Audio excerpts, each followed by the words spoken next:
Dennis Tubbergen is the CEO of USA Wealth Management, an investment advisory company, and CEO of one of the nation's leading coaching and consulting firms to the financial services industry.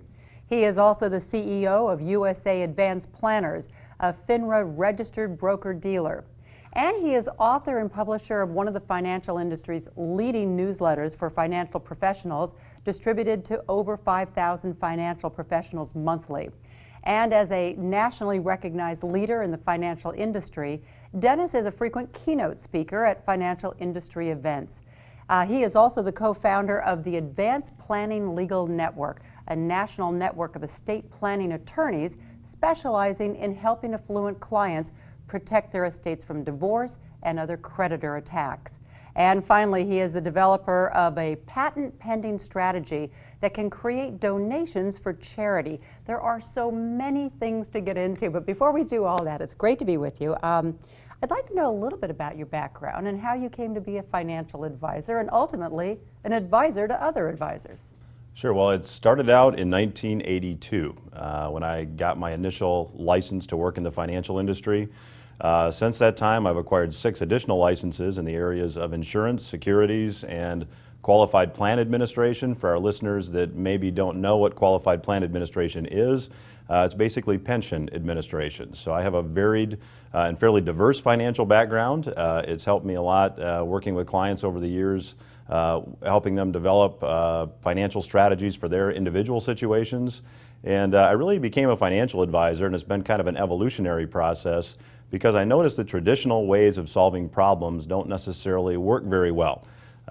Zig Ziglar has a saying that if you do what you've always done, you'll get what you've always gotten. And I think in light of the current financial environment, a lot of folks listening to this and watching this probably think that that saying rings pretty true for their situation. And I found with most of the really successful people that I've interviewed, there's usually a sense of also wanting to give back. There's usually a charitable component to them, that if they give back and help the world, that more wealth will come to them and life will be good. You have an interesting strategy when it comes to charitable contributions that I want you to explain. Well, I'd love to talk about it. First of all, Okay. it's a patent-pending strategy, All which right. we're very excited about. We have a lot of very significant national charities that are very, very interested in utilizing this with their donors. And I'll go back to the personal pension life insurance example because it's based on that strategy. Let me go back and let's talk about Joe. Okay, Joe had $500,000 that we put into this personal pension plan. Joe was going to get $60,000 a year for as long as he lived out of that pension plan, and we were going to buy a life insurance policy in the amount of $500,000 so that when Joe died, his heirs got the $500,000 back. So no net cost to the heirs. Well, let's take that same strategy and let's assume now that Joe has some charitable intent. What if we had Joe now say, you know, I'm willing to take a little bit less than a 7% return on my money? If we go back and just review that example, Joe had $60,000 a year coming in. Joe had $15,000 going out for a life insurance premium. He had $45,000 per year coming in. So let's say that Joe said, you know what, I only care about a 5% return on my money. You know, give me $25,000 a year as long as I live. That's a fair return. Still give my heirs back the $500,000, but let's create some money for charity. What if we put only $350,000 into the pension plan? Okay, if we put $350,000 into the pension plan, we're now going to get $40,000 a year in cash flow, roughly. Okay, so now we've got $40,000 a year coming in. Joe gets his $25,000. We pay the insurance premium for $15,000, covers the cash flow. We've got $150,000 left that we can give to charity now, and Joe gets a tax deduction for $150,000. So we've created, essentially, created's maybe not the right word, but using this arbitrage, we've found $150,000 to give to charity now. Joe gets a 5% return on his money as long as he lives, and when he dies, his heirs get the $500,000 back, income and estate tax-free. So what have we done? We've given Joe a tax deduction.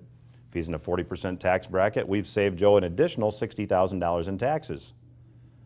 Okay. Joe now has his name on a classroom at his favorite university, whatever. And he's able to do the charitable contribution while he's still living, and of course the charity gets to benefit as well. Absolutely, and charities are constantly soliciting, and particularly in tough economic times, charities are looking hard for money, and charities want money yesterday, they want it tomorrow. That's why they have endowment funds. Well, all these charities, this is such an interesting paradigm for them, because they're used to life insurance policies as being part of their endowment fund. They're not used to using these tools to get money now.